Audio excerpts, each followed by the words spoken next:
To support rendering on different platforms, it helps to create a system that hides the implementation details of a particular rendering API behind a generalized interface. We call this the abstract renderer. First, we define an abstract base class that will declare the functions that all the platform-specific renderers will implement.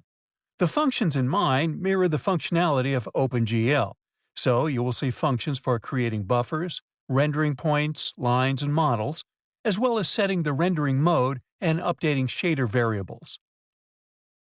Next task is to create a class that inherits from the abstract base class and implements the functions. You also want to mirror any enumerations from the platform-specific renderer in this class's header file. We then define a graphics library class.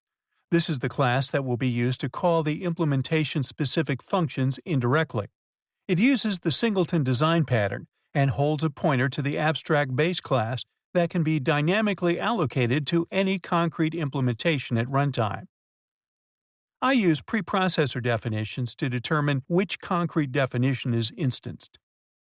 The graphics library class defines all the same functions that the abstract renderer does, but the implementation of each is just the abstract base class pointer calling its concrete instantiation. The render manager is the main client of the graphics library. It performs high-level graphical tasks such as adding models to rendering batches, managing render targets, loading models, loading shaders, calculating transformation matrices, executing draw calls, and keeping track of rendering statistics, such as frame rate and number of triangles drawn. It allows me to view the results of render targets by attaching the textures to a quad that I can view through the function keys. The Add Model to Batch main adds model to a batch dependent on the batch specified in the model file. Rendering models in batches allows us to better utilize the CPU cache and limit OpenGL state changes for aspects such as shaders and blend modes. This improves performance overall. In my game class's render function, you can see the rendering control flow. The booleans for the graphical effects are held in the base game class. This is because it is assumed that they will be present in every game that derives from it. The render manager resets the rendering statistics at the beginning of each frame. The shadow render target is processed first because it is not reliant on any other stage. The view and projection matrices are set up once for the in-game models that use deferred rendering. The screen space ambient occlusion render target is set up right after the deferred geometry is processed because it needs the geometry data to calculate the occlusion factor for each pixel. Next, the deferred lighting stage is processed to add lighting and shadows to the model. Then the transparent models are rendered over them using forward rendering. Immediately after that, we can perform the bloom post-processing to make certain models like lights glow.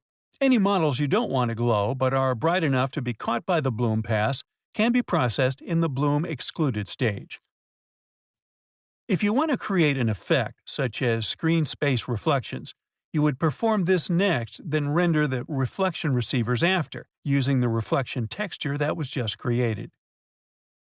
Now that everything within the game world has been rendered, we perform the depth of field post-processing effect.